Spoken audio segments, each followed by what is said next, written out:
এই কথা বলতে রাজি হবে না, তাকে কবর দেওয়ার দরকার নাই, তাকে রেখে দাও, এই কথা কেউ বলবে না। বরং কত তাড়াতাড়ি আপনাকে আপনার আসল ঠিকানা কবরে পাঠাবে, সমাহিত করবে, এটা নিয়ে ব্যস্ত হয়ে যাবে।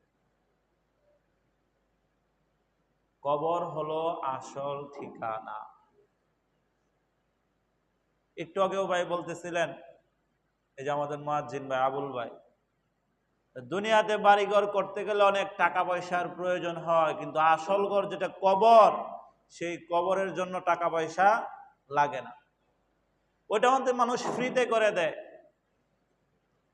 অর্থাৎ এটা বোঝা গেল মৃত্যুর পরে টাকা আপনার বিলকুল প্রয়োজন নাই। দুনিয়াতে ঘর বানাইলে মানুষকে টাকা দেওয়া লাগে কিনা, মিস্ত্রিকে মালামাল কিনতে টাকা লাগে। আর মৃত্যুর পর আপনার যে ঘর নির্ধারিত আছে কবর, সেই ঘর যে খুঁড়ে দেয় সেও টাকা দাবি করে না, টাকা নিতে চায় না।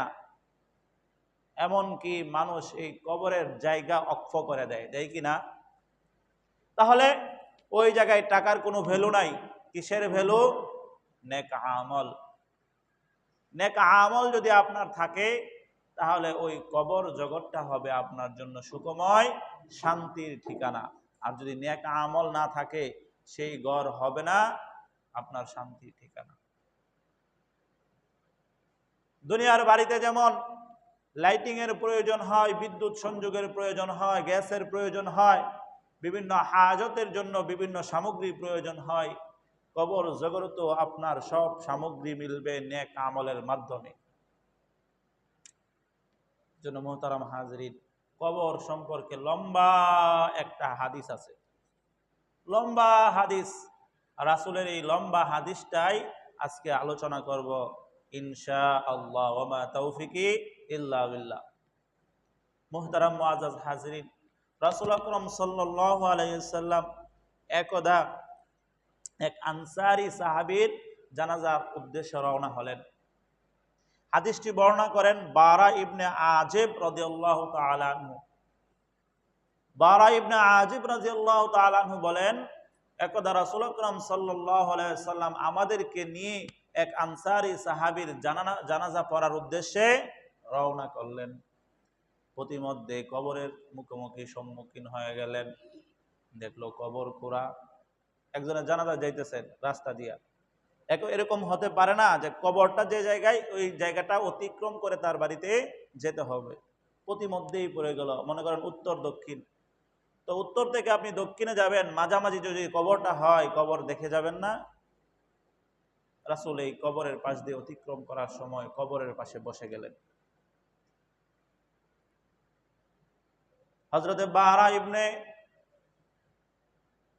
আজিব রাদিয়াল্লাহু তাআলা আনহু বলেন, রাসূল কবরের পাশে বসে গেলেন। রাসূলের হাতে ছিল একটা লাঠি। রাসূল বসে কোনো নড়াচড়া করেন না, এদিক সেদিক তাকান না, নিচের দিকে তাকিয়ে লাঠি দ্বারা আঁকাআঁকি শুরু করছে। মুরব্বীরা দেখেন কথা বলার সময় হাতে যদি লাঠি থাকে, এমনি অনর্থক বসে রয়েছে, মাটির মধ্যে আঁকাআঁকি করে কিনা, কোনো উদ্দেশ্য না, উদ্দেশ্য ছাড়াই কোনো কথা বলতেছে, চিন্তা করতেছে, লাঠি দিয়ে মাটির মধ্যে আঁকাআঁকি করতেছে। রাবি বলেন, রাসূল নড়েন না, চড়েন না, কোনো দিকে তাকান না, নিচের দিকে তাকায় রইছেন। সকল সাহাবায়ে কেরাম রাসূলের সাথে সাথে বসে গেলেন। রাবি বলেন যে সবাই এমন ভাবে বসলো, কেউ নাড়াচাড়া করে না। কোনো পাখিও যদি মাথার উপর বসে বুঝতে পারবে না সে মানুষ নাকি অন্য কিছু, এরকম ভাবে সবাই চুপ করে বসে গেছে, কেউ নাড়াচাড়া করতেছে না। হযরতে বারা ইবনে আজিব রাদিয়াল্লাহু তাআলা আনহু বলেন, রাসূল হঠাৎ করে মাথা উপর দিকে তাকিয়ে কবরের দিকে ইশারা করে দেখায় বলতেছে, ও আমার সাহাবীরা, তোমরা এই কবরের শাস্তি থেকে তোমরা পানা চাও, কবরের শাস্তি থেকে তোমরা পানা চাও, কবরের শাস্তি থেকে পানা চাও। রাবি বলেন, রাসূল আকরাম সাল্লাল্লাহু আলাইহি সাল্লাম এই কথাটা দুইবার অথবা তিনবার বলেছেন। একই কথা কাকে বলছে? সাহাবীদেরকে বলছে। কেন?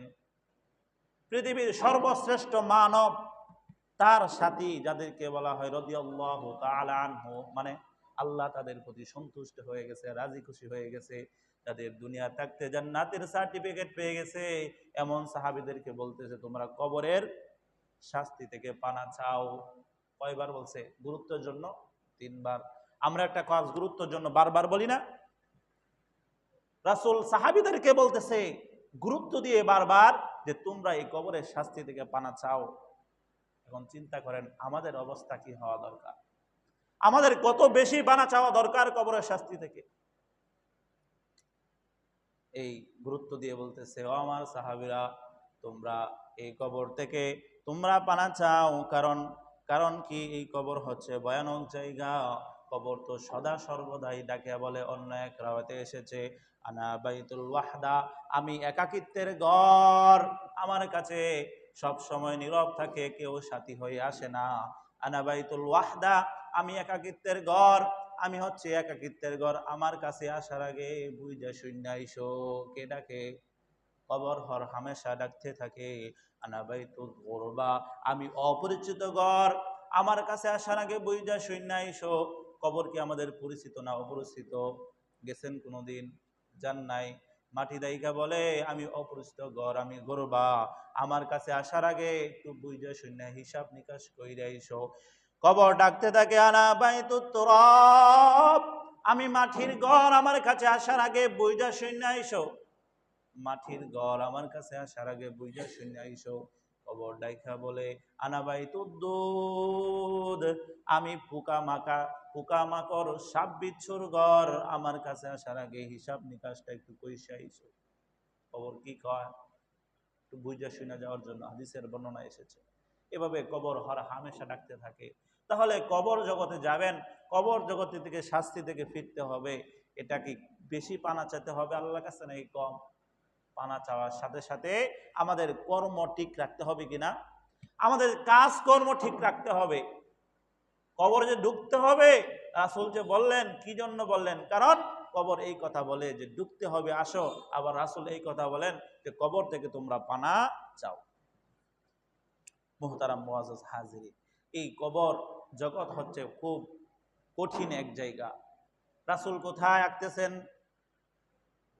কবরের পাশে বৈশা, রাসূলের বর্ণনা, কবরের পাশে আঁকতেছেন আর বলতেছেন সাহাবীদেরকে, শোনো শোনো, যখন মুমিন বান্দার মৃত্যুর সময় হয়ে যায়, যখন নেককার বান্দার মৃত্যুর সময় হয়ে যায়, আসমান থেকে হাজারে হাজারে ফেরেশতা, সুদর্শন ফেরেশতা অবতীর্ণ হয়, নাজিল হয়, মুমিন বান্দার কাছে চলে আসে।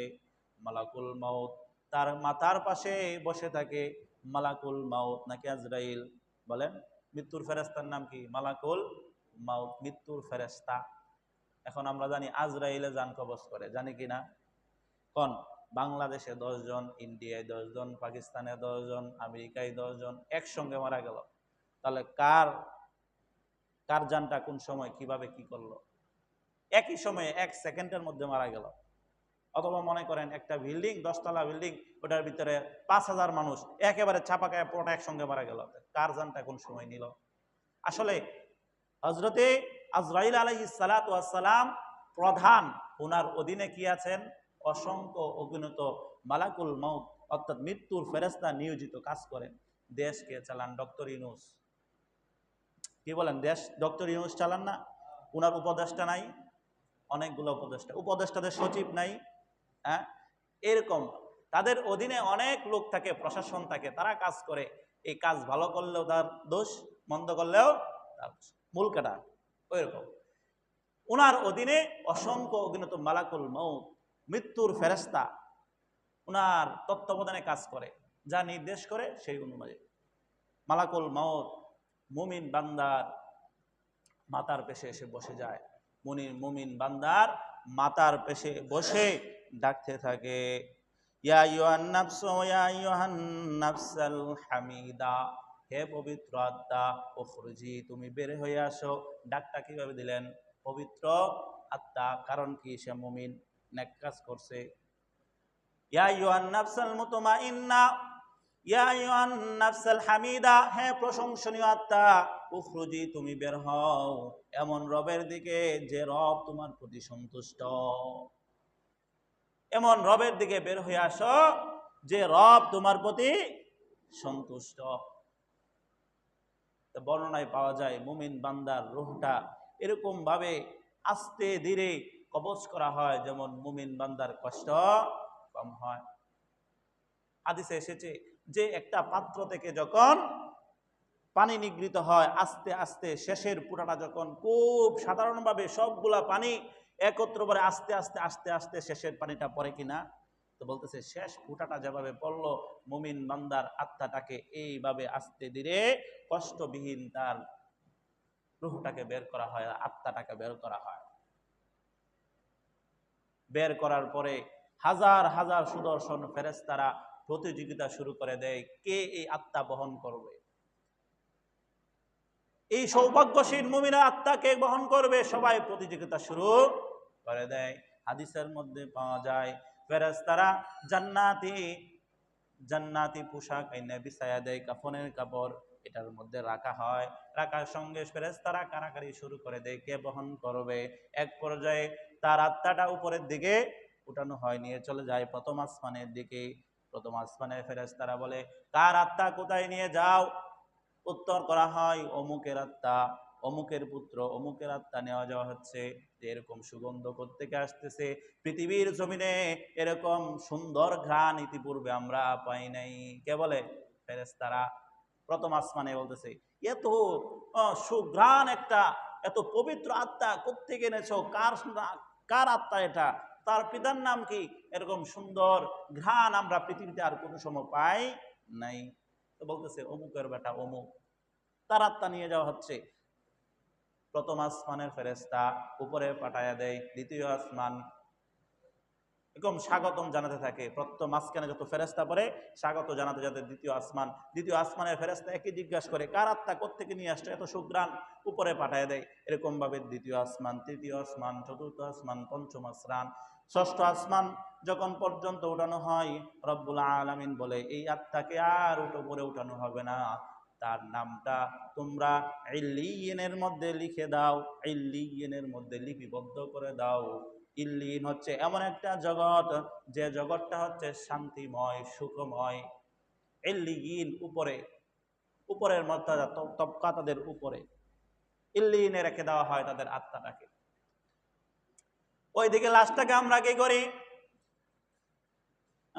কবরস্থানে যখন কবরস্থ করা হয়, বাঁশঝাড়ের নিচে যখন কবরস্থ করা হয়, পুকুর পাড়ে যখন কবরস্থ করা হয়, এই আল্লাহ রাব্বুল আলামিন হুকুম করেন এই আত্মাকে ওই লাশের মধ্যে প্রবেশ করে দাও। লাশটাকে যখন আমরা কবরে নিয়ে যাই, আরেক বর্ণনায় এসেছে লাশটা যখন তাকে কবরস্থানে নিয়ে যাওয়া হয়, হাজারো হাজার ফেরেশতা স্বাগত জানাতে জানাতে লাশটাকে নিয়ে যায়। কাদের কথা বলতেছি? মুমিন বান্দার আত্মা, মুমিন বান্দার লাশ স্বাগত জানাইতে জানাইতে নেয়। রব্বুল আলামিন বলে এই আত্মাটাকে তার কবরের মধ্যে, তার লাশের মধ্যে দিয়ে দেওয়া হোক। দিয়ে দেওয়ার পর ফায়াতিয়ানি মালাকান, কবরের মধ্যে দুইজন ফেরেশতা আসে, এসে তাকে বসায় প্রশ্ন করে। আপনারা জানেন, এই সবাই জানেন কি প্রশ্ন করে? মার রব্বুকা, তোমার রবকে। জিজ্ঞাসা করে কি? মার রব্বুকা, তোমার রবকে। মুমিন বান্দা অকপটে উত্তর দেয় রব্বি আল্লাহ, আমার রবকে রব্বি আল্লাহ।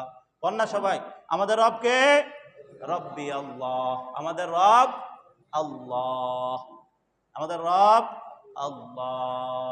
দুনিয়াতে কোনো প্রশ্ন ফাঁস করা হয় না। ফাঁস যদি করা হয় অপরাধ বলে বিবেচিত হয় কিনা?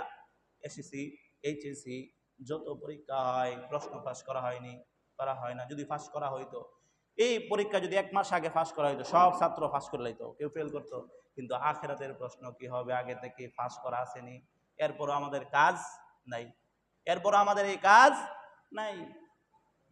আপনার এই উত্তর দিতে হলে, এই উত্তর আপনাকে দিতে হলে ওই উত্তরের মতো কাজ আপনাকে করতে হবে। রব্বুল আলামিন কালামে পাকের মধ্যে বলেন ইন্নাল্লাযীনা ক্বালু রাব্বুনাল্লাহ, যারা বলে আমাদের প্রতিপালক এক আল্লাহ, সুম্মাস্তাকামু, অতঃপর তার উপর ইস্তেকামত হয়, অটল থাকে, অবিচল থাকে। আমরা ঠিকই বলি আমাদের প্রভু আল্লাহ, কিন্তু এই কথার উপর আমরা অটল অবিচল থাকতে পারি না। আল্লাহকে আল্লাহ মানছি, কিন্তু আল্লাহর মানার উপর অটল আমরা থাকতে পারি না। আল্লাহ জানায় দেয় সুম্মাস্তাকামু, অতঃপর যারা অটল থাকে, অবিচল থাকে, অটল অবিচলের অর্থ কি?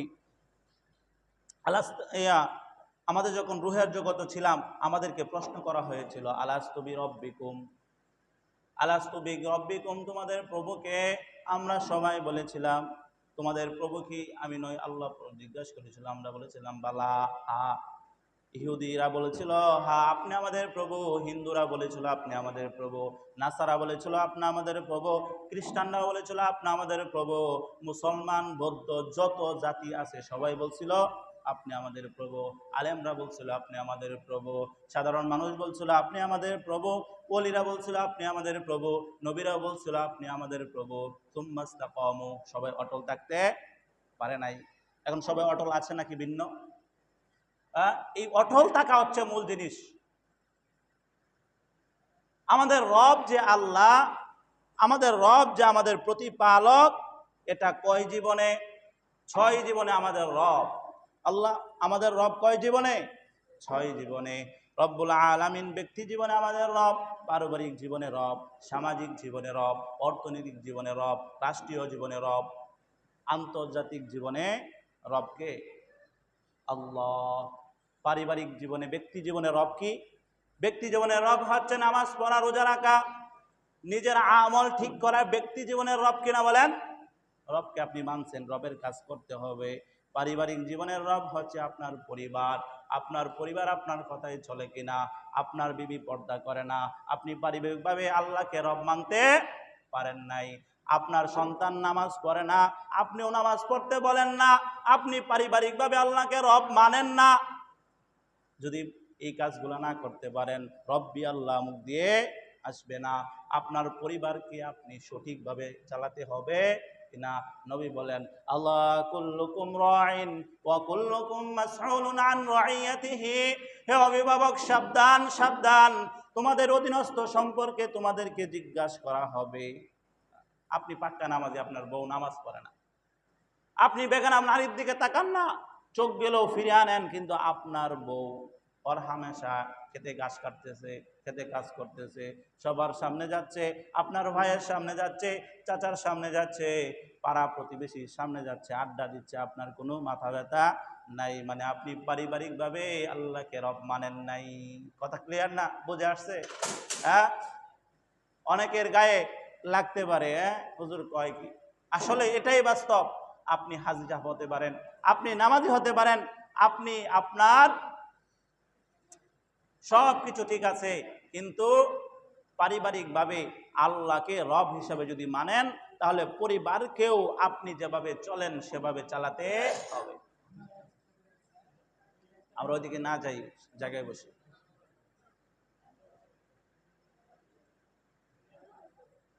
তো মুহতারাম হাজরিন, বলতেছিলাম 6 জীবনে রবকে রব হিসাবে মানতে হবে। 1 নাম্বার ব্যক্তি জীবন, 2 নাম্বার পারিবারিক জীবন, 3 নাম্বার সামাজিক জীবনে আল্লাহকে আল্লাহ বলে স্বীকার করতে হবে। পারিবারিকভাবে এদিকে রাখেন, এদিকে এদিকে এদিকে রাখেন, এদিকে রাখেন, হ্যাঁ খারাপ করে রাখেন, বাস ঠিক আছে। পারিবারিকভাবে রব কাকে মানবেন? আল্লাহকে। সামাজিকভাবে আল্লাহকে। সামাজিকভাবে আল্লাহকে রব মানার অর্থ হচ্ছে সমাজের মধ্যে ইসলামের দাওয়াত দিতে হবে, তাবলীগের কাজ করতে হবে, আপনাকে দিন প্রচার করতে হবে। যদি করেন, আপনি সামাজিকভাবে আল্লাহকে রব হিসেবে মানলেন। অর্থনৈতিক হিসাবে আপনাকে আল্লাহকে রব হিসেবে মানতে হবে। অর্থনৈতিক রবকে রব মানার অর্থ হচ্ছে সুদ ঘুষ খাওয়া যাবে না। কেন আপনি সুদে টাকা খান? সুদে টাকা খাচ্ছেন, আবার রবকে রব বলে স্বীকার করছেন, আপনার মুখ দিয়ে রব্বি আল্লাহ আসবে না। মার রব্বুকা, এই প্রশ্নের উত্তরে কি আসতে হবে? রব্বি আল্লাহ। রব্বি আল্লাহ যদি আপনি বলতে চান, তাহলে সুদ মুক্ত অর্থনৈতিক ব্যবস্থা চালু করতে হবে। যদি না পারেন, তা থেকে বিরত থাকতে হবে। যদি তাও না পারেন, কিস্তি তুলেন আর কিস্তি দেন আর বলেন রবকে রব হিসাবে মানেন, তাহলে বোঝা গেল আপনি অর্থনৈতিক দিক থেকে রবকে রব হিসাবে মানেন না। রাষ্ট্রীয় পর্যায়ে রবকে রব হিসেবে মানতে হবে। একদল আছে মুসলমান দাবি করে, কিন্তু বাংলার জমিনে খেলাফত ব্যবস্থা চালু হোক চায় না, সে রবকে রব হিসাবে মানল না।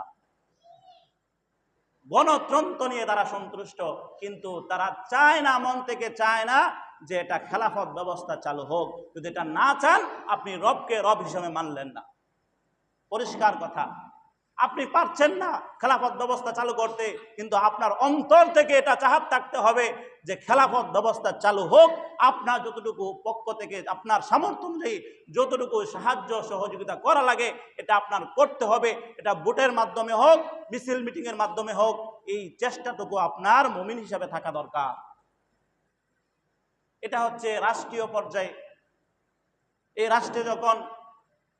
রাষ্ট্রীয় পর্যায়ে যখন ডাক আসে মিটিল মিছিংয়ের, তখন আল্লাহকে নিয়ে কেউ যদি অপমান করে, নবীর মর্যাদা নিয়ে কেউ যখন প্রশ্ন তুলবে, কথা বলবে, অপমান অপদস্থ করবে, সেই ডাক যখন রাষ্ট্রীয়ভাবে আসে, আপনি যদি অংশগ্রহণ না করেন এবং আপনার যদি ওজর না থাকে, আপনি যদি ওই অনুষ্ঠানকে পছন্দ না করেন, তাহলে রবকে রব হিসাবে মানলেন না রাষ্ট্রীয়ভাবে।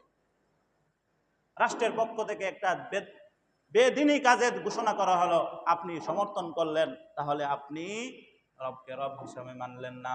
জাতীয় পর্যায়ে কাকে মানতে হবে? আল্লাহকে না অন্যকে? নাকি জাতিসংঘকে? জাতিসংঘ। আমাদের রব তো জাতিসংঘ হয়ে যাচ্ছে। এই বাংলাদেশেও জাতিসংঘের অফিস করা হবে, আপনারা জানেননি? এটা সফল হয়ে আসবে না। আলেমরা বারবার নিষেধ করছেন জায়গা থেকে। হেফাজত ইসলাম বিবৃতি দিয়েছেন যে জাতিসংঘের এই অফিস বাংলাদেশে করলে ইসলাম প্রতিষ্ঠা করতে কি হয়ে যাবে? অনেক কষ্ট হয়ে যাবে। যারা দ্বীনের কথা বলে, যারা জিহাদের কথা বলে, তাদেরকে জঙ্গি ট্যাগ লাগিয়ে বর্তমানে মামলা দেওয়া হচ্ছে কিনা? এখন থেকে শুরু হয়ে গেছে। তারা আসলে চিহ্নিত করে করে তাদেরকে জঙ্গি নাটক সাজিয়ে বাহির মহল থেকে, অন্য দেশ থেকে চাপ প্রয়োগ করে বাধ্য করবে। আর দেশেরটা দেশে থাকলে অন্তত জোর করে হইলেও কিছু দাবি আদায় করা যাবে। এই জন্য মুহতারাম হাজিরিন, রাষ্ট্রীয় পর্যায়ে আন্তর্জাতিকভাবে রবকে রব হিসাবে স্বীকৃতি দিতে হবে। এই ছয় জগতে, ছয় জীবনে যখন আপনি রবকে রব বলে পরিচয় দিবেন, তখন আপনি বলতে পারবেন রব্বি আল্লাহ মার রব্বুকা। যখন প্রশ্ন করবে, মুমিন উত্তর দিবে রব্বি আল্লাহ, আমার রব হচ্ছে আল্লাহ। মান দীনুকা, 2 নম্বর প্রশ্ন, তোমার দিন কি? ইসলাম। দিন কি? ইসলাম। তখনই বলতে পারবে যখন দুনিয়াতে ইসলামের কাজগুলা করে যাবে। উত্তর সহজ, কিন্তু কাজ না করলে মুখ দিয়ে বের হবে না। আর উত্তর যখনই মনে করেন আপনি আরবি টুরবি পারি না, কবরের ভাষা কি বাংলা, হিন্দি না আরবি? আরবি। আপনি যদি দুনিয়ার আমলটা করে যান, এগুলা অটোমেটিকলি পেরে যাবেন, সমস্যা নেই। এই জন্য মুহতারাম হাজিরিন, 2 নম্বর প্রশ্ন হবে যে আপনার দিন কি? ইসলাম। 3 নম্বর প্রশ্ন হবে রাসূলকে দেখিয়ে, এই লোককে তোমরা চিনো কিনা, যাকে প্রেরণ করা হয়েছিল? হাযা নাবিয়্যানা। যারা মুমিন তারা বলবে হাযা নাবিয়্যানা, উনি হচ্ছে আমাদের নবী হযরত মুহাম্মদ সাল্লাল্লাহু আলাইহি ওয়াসাল্লাম। 3টা প্রশ্ন যখন করা হবে, আল্লাহ রাব্বুল আলামিন বলবেন থাম থাম। আল্লাহ রাব্বুল আলামিন বলবেন থাম থাম। সদাকা আব্দি, আমার বান্দা সত্য কথা বলেছে, আর প্রশ্ন দরকার নাই, আর বাড়াবাড়ির দরকার নাই। আফরিসু মিনাল জান্নাহ, আফরিসু মিনাল জান্নাহ, তার কবরে জান্নাতের বিছানা বিছাইয়া দাও। ওয়ালবিসু মিনাল জান্নাহ, এবং তাকে জান্নাতি পোশাক পরিধান করাইয়া দাও। ওয়াফতাহু লাহু বাবাল ইলাল জান্নাহ, জান্নাত থেকে তার কবর পর্যন্ত একটা দরজা স্থাপন করে দাও। আল্লাহ রাব্বুল আলামিনের ঘোষণা। কার জন্য? মুমিন বান্দার জন্য। তাকে জান্নাতের বিছানা বিছাও, তাকে জান্নাতি পোশাক পরাইয়া দাও।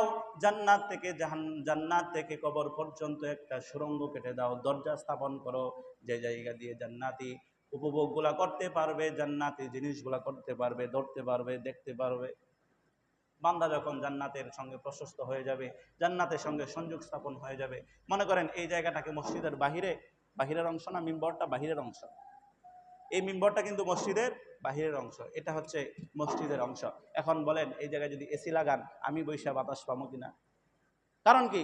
এটার সঙ্গে এটা সংযোগ স্থাপন, এটার সঙ্গে সংযোগ স্থাপন। তো জান্নাতের সঙ্গে যখন সংযোগ স্থাপন করা হবে, তখন জান্নাতের আরাম আয়াসগুলা সে হবে। সে কবরে শুয়ে দেখতে থাকবে, এরকম ভাবে সুন্দর সুদর্শন হুর পরীরা আসতেছে, সে ধরতে চাইবে। আল্লাহ বলবেন এখন ধরার সময় না, তুমি ঘুমাও।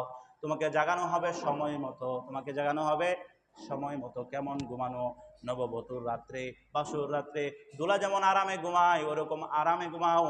এই যে আরামে ঘুমানোর পরে সকালে বাসর রাত্রে সকালে কে ডাইকে তোলে? প্রিয়তমা। প্রিয়তমা স্ত্রী ছাড়া কেউ ডাক দেয় ওই দিন সকালে? বলেন, কেউ ডাক দেয় না। আল্লাহ কয় এই জায়গায় তো প্রিয়তমা নাই, আমি নিজে আল্লাহ রাব্বুল আলামিন তোমার প্রিয়তম হয়ে গেলাম। আমি নিজে তোমার ঘুম ভাঙাবো কোন দিন? হাসরের ময়দানে। যেদিন, ওই দিন তোমার ঘুম আমি ভাঙাবো। তো ওই অনন্ত অসীমকাল সে ঘুমাতে থাকবে কিয়ামতের আগ পর্যন্ত। এটা মুমিন বান্দার কথা বলা হয়েছে। রাসূল আকরাম সাল্লাল্লাহু আলাইহি সাল্লাম কোথায়? কবরে। মনে আসেনি? রাসূল কোথায়? কবরের পাশে বৈশা। কাদেরকে বলতেছেন এই কথাগুলা? সাহাবীদেরকে বলতেছেন। নবী বলেন যে মুমিন বান্দা তার জন্য এই অবস্থা, আর বদকারের জন্য আরেক অবস্থা।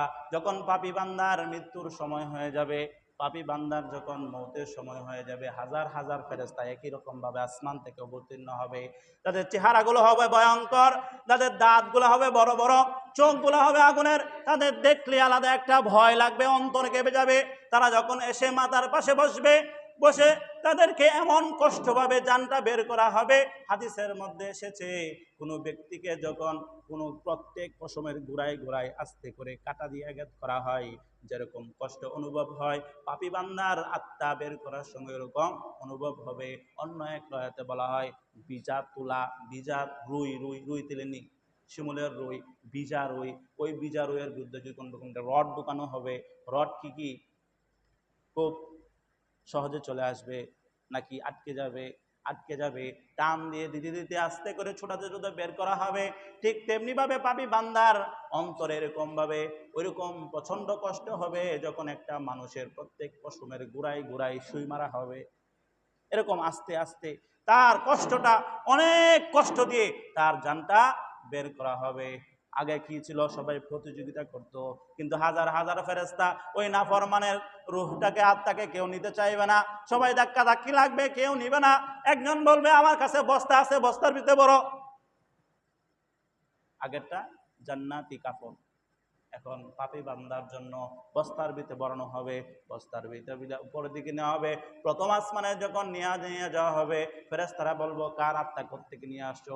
দুর্গন্ধে আর টিকতে পারতেছি না, এটা নিয়ে নিচের দিকে দাও। আল্লাহ রাব্বুল আলামিন ডাক দিয়ে বলবেন তাকে আর উপর দিকে নেওয়ার দরকার নাই, এই বান্দার আমল নামা সিজ্জিন নামক জেলখানার মধ্যে লিপিবদ্ধ করে দাও। সিজ্জিন হচ্ছে এমন এক জায়গায়, এমন এক জগৎ যেখানে অশান্তির কারখানা, শান্তি বলে কিছু নাই। নিয়ে যাওয়া হবে, নিয়ে যাওয়া হবে। ঠিক তেমনি ভাবে মুমিন বান্দার মতো তার লাশটা যখন কবরে দেওয়া হবে, অভিশাপ দিতে দিতে ফেরেশতারা তাকে আগের জনকে অভ্যর্থনা দিয়েছে, আর তাকে অভিশাপ দিতে দিতে কবরস্থ করার পর রব্বুল আলামিন বলবেন তার রূহটা তার মধ্যে দেওয়া হবে। তিয়ানে মালাকান, দুজন ফেরেশতা চলে আসবে। দুজন ফেরেশতা সে জিজ্ঞাসা করবে মার রব্বুকা, তোমার রবকে? সে বলবে লা আদরি লা আদরি লা আদরি, আমি জানি না। মান দীনুকা, আমি জানি না, আমি জানি না। মান নাবিয়ুকা, তোমার নবীকে?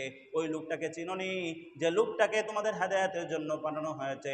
সবগুলো উত্তর বলবে না আমি জানি না। এই লোকটাকে পাঠানো হয়েছিল কিনা সে বলবে আমি জানি না। রব্বুল আলামিন ডাক দিয়ে বলবেন এ হলো মিথ্যাবাদী বান্দা, আর জিজ্ঞাসা করার দরকার নাই, তাকে তাদের ব্যবস্থা নেওয়া হোক। রব্বুল আলামিন ঘোষণা করবেন আফরিশু মিনাল জাহান্নাম, জাহান্নামের বিছানা বিছাইয়া দাও।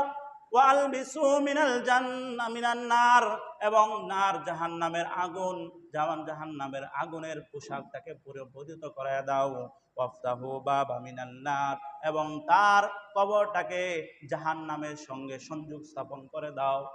জাহান্নামের সঙ্গে সংযোগ স্থাপন করে দেওয়া হবে। এই অবস্থায় চলতে থাকবে। হাদিসের মধ্যে আসছে ওই পাপী বান্দা দেখবে তার ডানে আগুন, বামে আগুন, উপরে আগুন, আগুন আর আগুন। একটা ফেরেশতা নিযুক্ত করা হবে তাকে মাইর দেওয়ার জন্য, মুগুর দিয়া একটা বাড়ি দিবে।